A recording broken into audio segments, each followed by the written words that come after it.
If you think the person sleeping next to you could never weaponize your own face against you, you're exactly where I was at the start of this story. Before I tell you how my husband turned me into a deepfake and tried to erase my life with a few clicks, please like, share, and subscribe. Because what happened to me can happen to any woman who's ever trusted the wrong man with her passwords, her pictures, and her peace. My name is Ariana. I'm 34. I live in Austin, Texas. And if you had met me a year ago, you would have said I had a pretty stable life. I was a paralegal at a mid-sized law firm, good at my job, good at staying late, good at cleaning up other people's messes before anyone important noticed. I had a decent car, a mortgage on a 2-small townhouse, and a husband who made a living scaring people about the dangers of the internet. His name is Caleb, cybersecurity consultant, synthetic media specialist, the kind of guy who wears a blazer over a t-shirt and talks at conferences about how deepfakes will be the end of trust as we know it.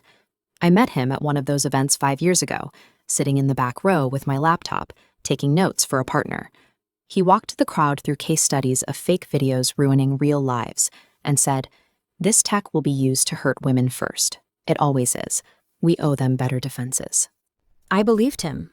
I believed in him. I married him. He started protecting me early.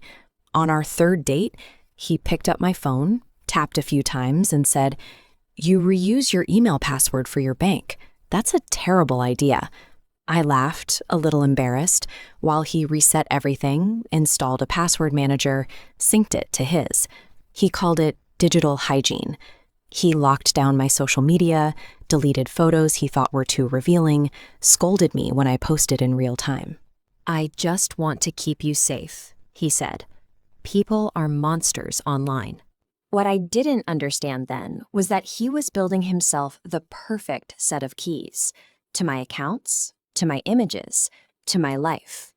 The day everything cracked open looked at first aggressively normal. Monday morning, I spilled coffee on my blouse in the car and swore at the traffic on I-35. I walked through the law firm lobby, nodded at the receptionist, rode the elevator up, smiled automatically at people in the hallway. My brain was already on the research memo due by noon. Then I walked into my office, and my friend Tiana was sitting in my chair with the door closed. Tiana never waited. She was always breezing in and out, talking fast, laughing faster. Seeing her still, eyes wide, hands clenched around her phone, hit me harder than any shouted warning. "Hey," I said slowly. "Did I miss a fire drill?" She stood, shut the door again, and this time turned the lock. "Ari," she whispered, "I need you to remember that I love you, okay? And that I don't believe this is you." My stomach dropped. What happened? She swallowed, some shaking as she unlocked her phone. "Someone sent a video to the associate's email list this morning," she said, "from a burner address. IT's pulling it, but a lot of people already saw it." She opened an email, tapped the attachment, and turned the screen toward me. "I told HR it's fake. I told them there's no way, but you need to see it." The video started. A hotel room. Beige headboard, white sheets, soft yellow light. A woman sitting on the bed in black lace lingerie I did not own. A man's voice behind the camera, telling her to smile, to talk dirty, to show more. She laughed, tossed her hair the way I toss mine when it gets in my face, leaned toward the lens. And then she turned her head fully, and I was looking directly into my own eyes. Same nose, same small scar on my chin from the bike accident when I was 10, same faint beauty mark near my lip, same lopsided smile. My face pasted seamlessly onto a stranger's body. My brain tried to reject it and failed. Every instinct screamed, "That's you." Every fact screamed, "That's not." "Turn it off," I choked. "Turn it off! Turn off!" Tiana fumbled the phone, killing the video. The room felt like it was spinning. My hands were numb. "What is that?" I whispered, even though I already knew. "An email bomb," she said, "from a disposable address. No text, just the file. It went to all the associates, some partners, the admin list. I went straight to HR and told them it has to be one of those AI things, deepfakes. They said they're investigating, and they want to talk to you. Of course they did.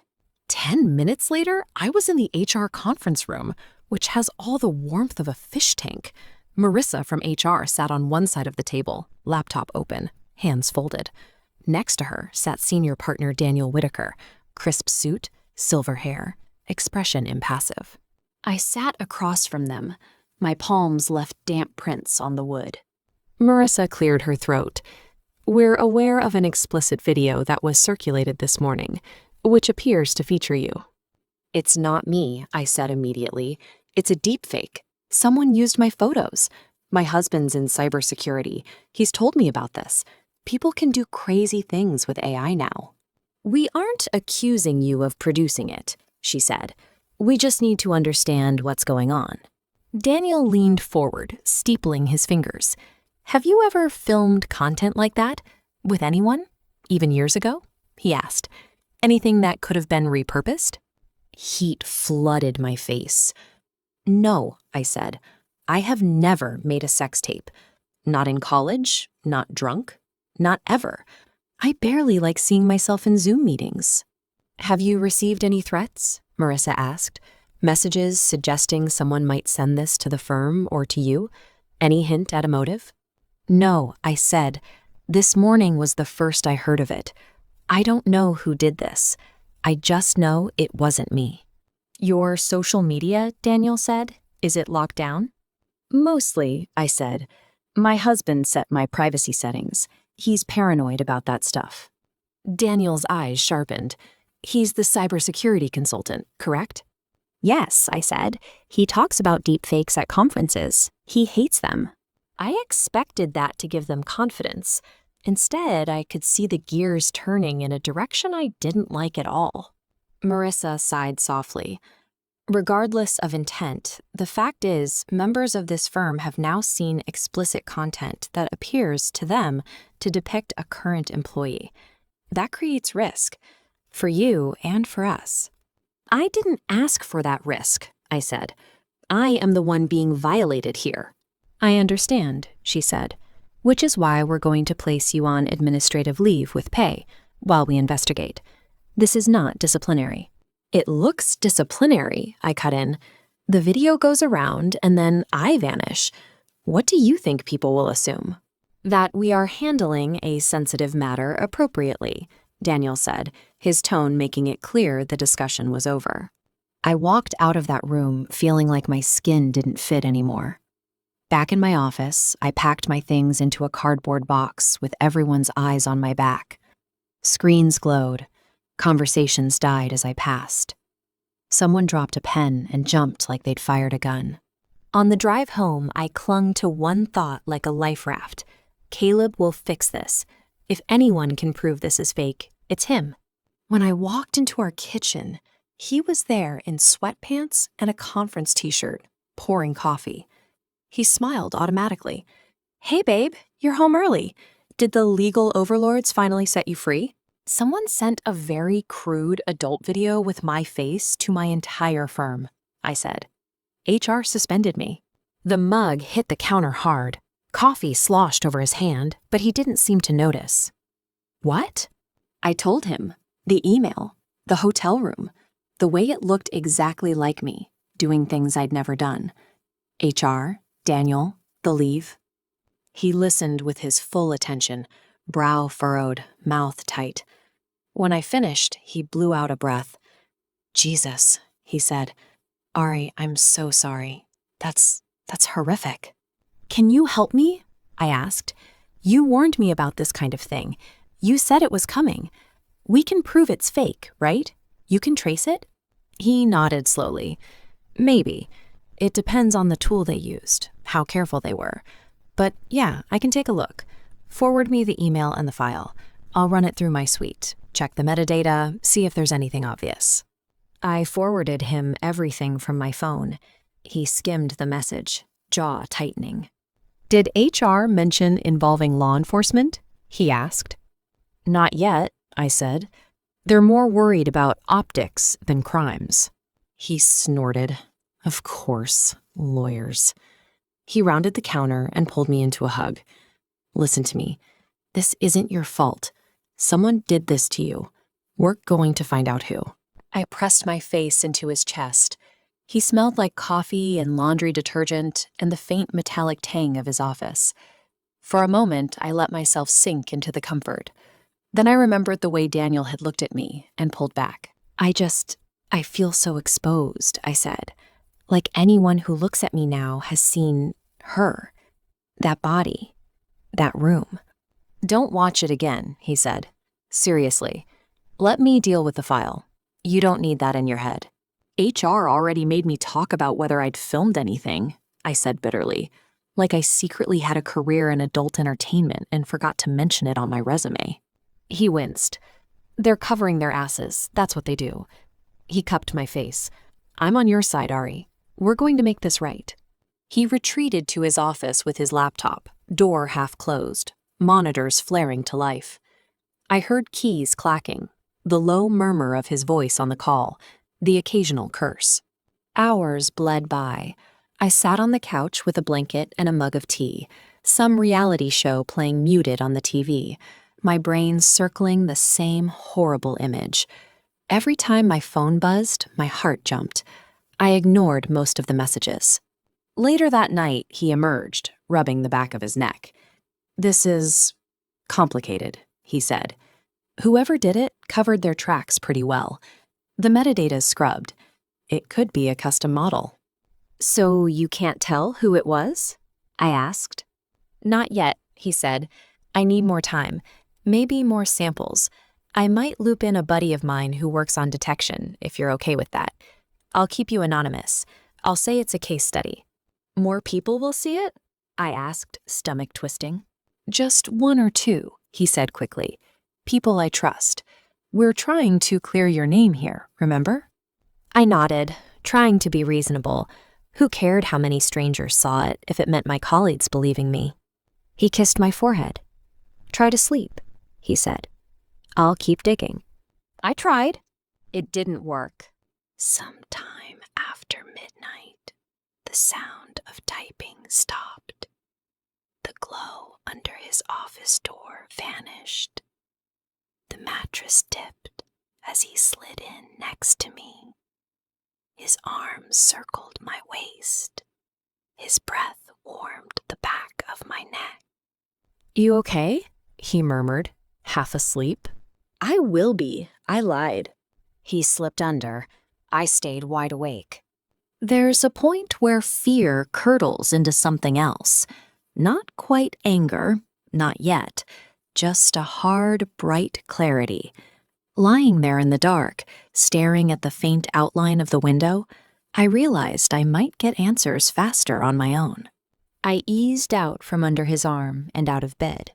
The hallway was quiet. The house hummed softly. The handle on his office door turned without resistance. He never locked it. He'd never needed to. I trusted him. His computer was still on. The monitors had gone to sleep, but the tower's power light glowed. When I jiggled the mouse, the screens flared back to life. He hadn't even logged out. Windows were open all over the place. Log analyzers, forensic tools, a couple of terminals. On the second monitor, half obscured by other windows, was a folder. Face Train, AV. My initials. My pulse roared in my ears.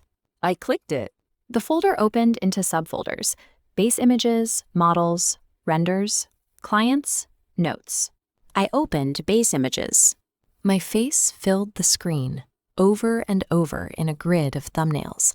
Selfies I remembered, candid frames I didn't, cropped shots from our vacations, screenshots from my socials, snaps from our wedding that I thought only lived in a private album, me laughing in the kitchen, me frowning at my laptop, me caught mid-blink, mid-word, mid-life.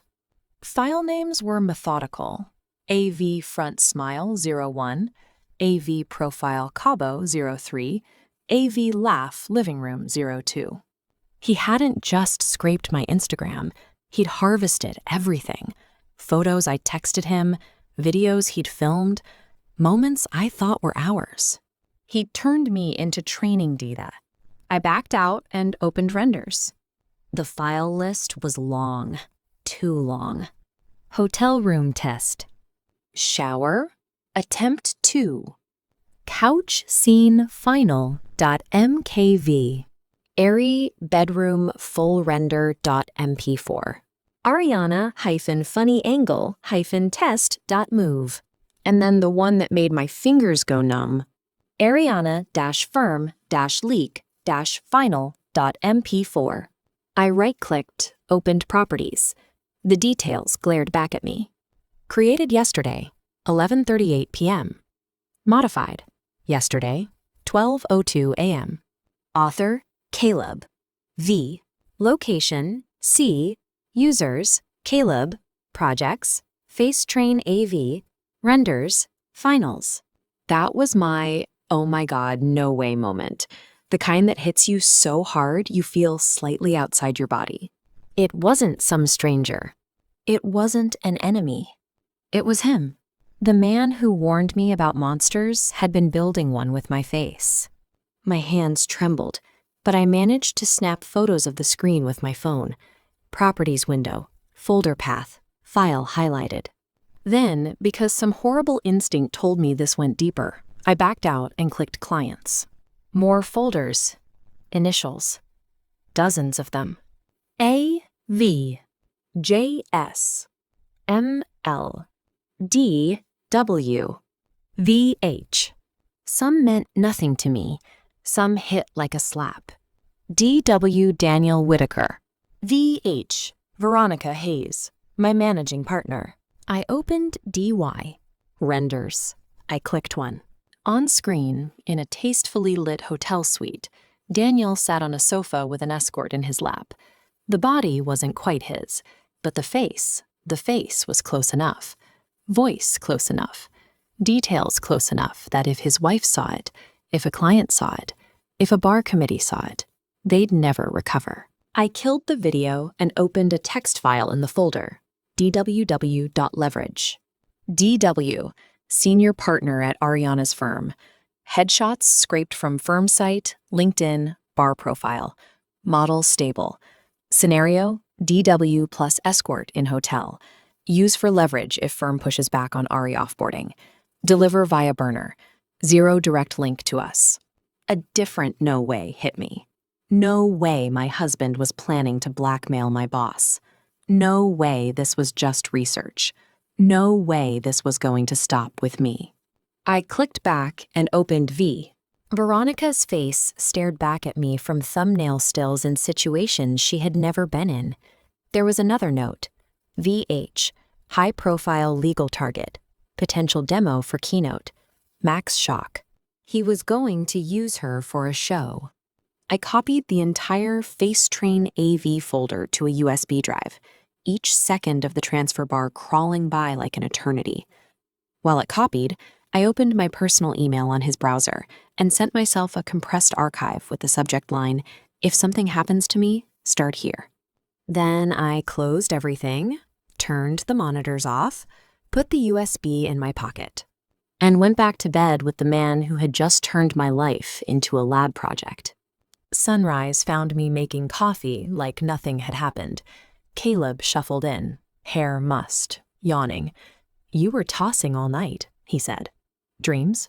Nightmares, I said, handing him a mug. I wasn't lying.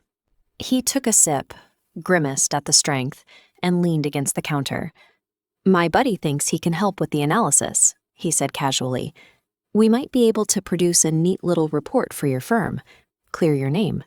"Neat," I said. "You always did love a tidy narrative." He squinted at me. "You okay?" "I will be," I said. "I'm going to see if I can get some answers of my own today." He nodded, apparently satisfied, kissed my cheek, and headed to his office to prep for a client call. As soon as the front door closed behind him, I grabbed my keys and the USB drive. My next stop was Vega and Klein. Their office looked even more annoying now that I knew what they'd been doing inside it. The neon logo in the lobby, the inspirational posters about securing tomorrow, the receptionist's bright smile.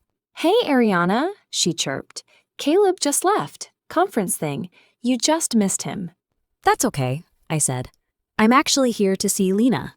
She raised a brow. Ooh, power meeting. Let me see if she's free. Lena was. She met me in her office doorway, arms crossed, eyebrows up. This is unexpected, she said. Everything all right? No, I said. Can we talk? In private. She shut the door. I locked it. Her eyes widened a fraction. Okay, she said slowly. You're scaring me a little. Good, I said. We need to talk about Restraint and what you've been building with my husband. Her spine straightened. I don't know. Don't, I cut in. I saw the folder, the base images of my face, the renders, the client's directory, the DW leverage file, the deepfakes of Veronica. I know. She stared at me, all her usual polish stripped away. For a second, I thought she might double down and lie. Instead, her shoulders sagged. I told him this would blow up, she muttered, more to herself than to me. You knew, I said. I knew he was experimenting, she said. I knew he was pushing boundaries. I did not know he'd actually sent anything. He told me the file of you was a test. He said he'd never let it leave his machine. He exported Ariana Firm Leak Final.mp4 from his machine and sent it to my entire firm, I said. He made a deep fake of my boss to blackmail him. He's got Veronica queued up for his keynote. How much more out of the lab did you need it to be? She flinched. I tried to push back, she said weakly. I documented stuff. I thought if he crossed the line, I'd have proof I wasn't on board. You're on board enough to go down with him, I said, unless you help stop this. What do you want me to do? She asked, voice low. Give me everything, I said. Logs, configs, client pitches, anything that shows this isn't just research. And then we take it to someone who can actually do something, because HR is more worried about email lists than crimes. She hesitated, then opened a drawer and pulled out an external drive, identical to the one in my pocket. I mirrored our project server last week, she said. Deepfake directory only. I wasn't sure who I was protecting myself from yet. Him, clients, you. But I knew I'd need leverage. You have it, I said. Use it to do the right thing. What's the right thing? She asked. Turning on my partner? Ending my career? Or you can wait and let him end it for you, I said. He already wrote about cutting me off so he could be the free genius. You think he won't do the same to you when you're inconvenient? That landed. She handed me the drive. You're not the only one who got blindsided, Ari, she said. But you're the one with nothing left to lose. That makes you dangerous. I respect that. The person I went to next was the one who'd always seemed untouchable, Veronica Hayes. I emailed her from my personal account. No HR, no subject line games. Veronica, I have proof my husband created and distributed the video that hit the firm, and that he's targeting you and Daniel with deepfakes. I need to talk to you off the record. Her reply came in under 15 minutes. Tonight, 8. Back table at Dante's. Do not bring him. Dante's was dim, expensive, and quiet. Veronica was already there when I arrived, in a sharp blazer and jeans, a glass of wine untouched in front of her. She looked like she'd stepped off a legal magazine cover. Ariana, she said. Sit. I sat, my hands pressed against my knees to hide the tremor. You said your husband is behind that incident, she said. That's a serious accusation. It's not an accusation, I said. It's a file path. I opened my laptop and showed her. Facetrain, base images full of my face. The renders folder with ariana.firm.leak.mp4. The properties window with his username. The clients directory. The DW folder. The VH folder. She watched in silence, her expression tightening millimeter by millimeter. When her own initials appeared, something icy entered her eyes. So he has a model of me, she said. Yes, I said, and notes about using it in a shock demo at his keynote. I didn't play the video of her. I didn't need to. She could see enough from the still frames and file names. She leaned back, folding her arms. "Explain his motive," she said. "Why target you?" "He wants out," I said. "Out of the marriage, out of the shared mortgage, shared accounts, shared everything.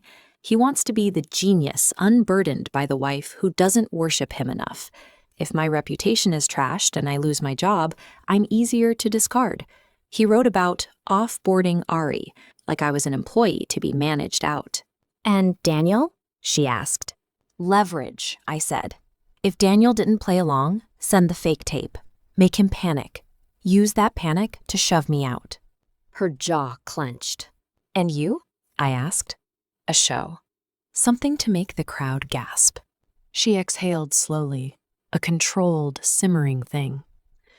"I told HR to be cautious about overreacting before we had facts," she said. "I did not realize the facts would be this." "HR suspended me to protect the firm," I said. "You can protect the firm now by helping bring him down." She looked at the drives on the table, at my tired face, and then at her own reflection faintly visible in the dark window. "You're angry," she said. "Yes," I said. "Terrified, humiliated, and furious." "Good," she said. "We can work with furious." She tapped the drive. "We'll take this to the digital crimes unit," she said, quietly at first. "They've been looking for a case like this. We let them build what they need, and then we choose the venue for his fall." "He has a big talk next month," I said. "Keynote slot. He's been bragging about it nonstop." Her mouth curved in something that wasn't quite a smile. "Poetic," she said. "He wants to terrify people with hypothetical deepfakes while secretly making real ones. We'll let his own work speak for itself." "You already know how the conference went, but you need to hear it from my side to understand why I stayed in that room." The keynote hall was huge. Hundreds of chairs, massive screen, spotlights, tech people everywhere, badges swinging, coffees in hand. Caleb's face was on the program, under the title Beyond Reality, the Next Frontier of Synthetic Media Threats. I sat in the middle of the crowd with Veronica on one side and the detective on the other. My heart pounded so hard I could feel it in my teeth. He walked out on stage to applause, wearing his favorite navy blazer, jeans, and that smug half-smile he used when he knew he owned the room. "Good afternoon," he said. "I'm Caleb Vega. Today I'm going to show you something that should scare the hell out of you." He launched into his talk. He was smooth, confident, charming. He told horror stories about scammers using faked CEO voices, about politicians smeared with fabricated speeches, about teenagers whose lives were ruined by edited photos. He said, "We need to build systems that assume the worst and verify everything." I almost laughed. After about 30 minutes, he shifted gears. You could hear the anticipation tighten in the room. "Up to now, I've shown you examples you could call edge cases," he said. "But the tech is getting better. I want to show you just how indistinguishable from reality these videos can become. Remember, what you are about to see is not real. Your brain, however, is going to forget that." He raised his hand. In the AV booth, a tech with a very specific set of instructions switched inputs. On the giant screen, instead of his carefully prepared demo, the audience saw his Windows desktop. I watched his smile falter as the cursor moved, without his hand on the mouse, down to a folder labeled Facetrain A. A murmur rolled through the crowd. People thought it was part of the show. The folder opened. Base images appeared, rows and rows of my face. The murmur turned uneasy. The cursor backed out, clicked renders. The file list scrolled. The highlight landed on ariana-firm-leak.mp4. Caleb took a step toward the AV booth. "We seem to be having some tech gremlins," he said, forced chuckle tight. "Let's..." The video played. There I was, 30 feet high, in that fake hotel room, doing things I'd never done. But now the metadata was plastered beside it. Creation date, file path, author, Caleb V. Gasps, swearing. Someone near the front said, "Oh my God." "No," Caleb snapped into his mic. "This is misrepresentation. These are internal files for research. You're not seeing The clip cut to the DW deepfake for 2 seconds, just enough to show Daniel's face in the suite, then to the leverage note, projected huge. Goal, leverage Ariana termination if needed. If the room hadn't believed me before, they did now. "There has been a gross violation of privacy," Caleb shouted, voice cracking. "This is a breach. We need to—" "Correct," the detective said, stepping into the aisle. She and 2 officers walked down toward the stage, badges out. "Mr. Vega," she called, her voice amplified just enough. "We're with the Austin Police Department. We have a warrant for your arrest for identity theft, cyber harassment, unlawful dissemination of illicit material, and attempted extortion. Please step away from the laptop." The entire hall held its breath. He turned in a slow circle, eyes wide, like an animal suddenly realizing the cage was closing. His gaze landed on me. "Ariana!" he shouted, forgetting to mute his mic. His voice boomed through the speakers. Tell them this is a misunderstanding. Tell them we were working on this together." Every head pivoted toward me. For one long moment, I felt naked, exposed. The image of my fake self on that bed overlapped with me standing in a hoodie in row 15. Then something in me hardened. "I never consented to any of this," I said, loud enough to carry. "He used my photos without my permission. He used my boss's faces without theirs. He made that video and sent it to my firm. This is not research. This is abuse." His face twisted, hatred and disbelief warring. "You're my wife," he spat. "You're supposed to be on my side." "You stopped being on my side when you put my face in your lap," I replied. The officers reached him. He jerked his arms away once, twice, but there was nowhere to go. They cuffed him, read him his rights. Cameras flashed, phones recorded. The screen behind him froze on the last slide of the evidence reel. Deepfakes without consent are not innovation. They are violence. They led him off stage. He kept twisting his head around, as if looking for some angle that would make this all disappear. There wasn't one. The trial, the headlines, the sentence, that's all important. But if I told you every detail, we'd be here forever. What matters for this story is simple. He was convicted. Not on every charge. The law is still playing catch-up, but on enough. Identity theft, harassment, distribution of illicit material, attempted extortion tied to the DW file, enough to put him behind bars for years. He didn't apologize, not once. He said he was ahead of his time, that history would vindicate him, that the rest of us were too scared to see the big picture. Maybe one day, when the law has fully evolved, people will look back on his case in some textbook. I hope they do. I hope they remember that there were actual faces behind those edge cases, actual lives. Mine was one of them.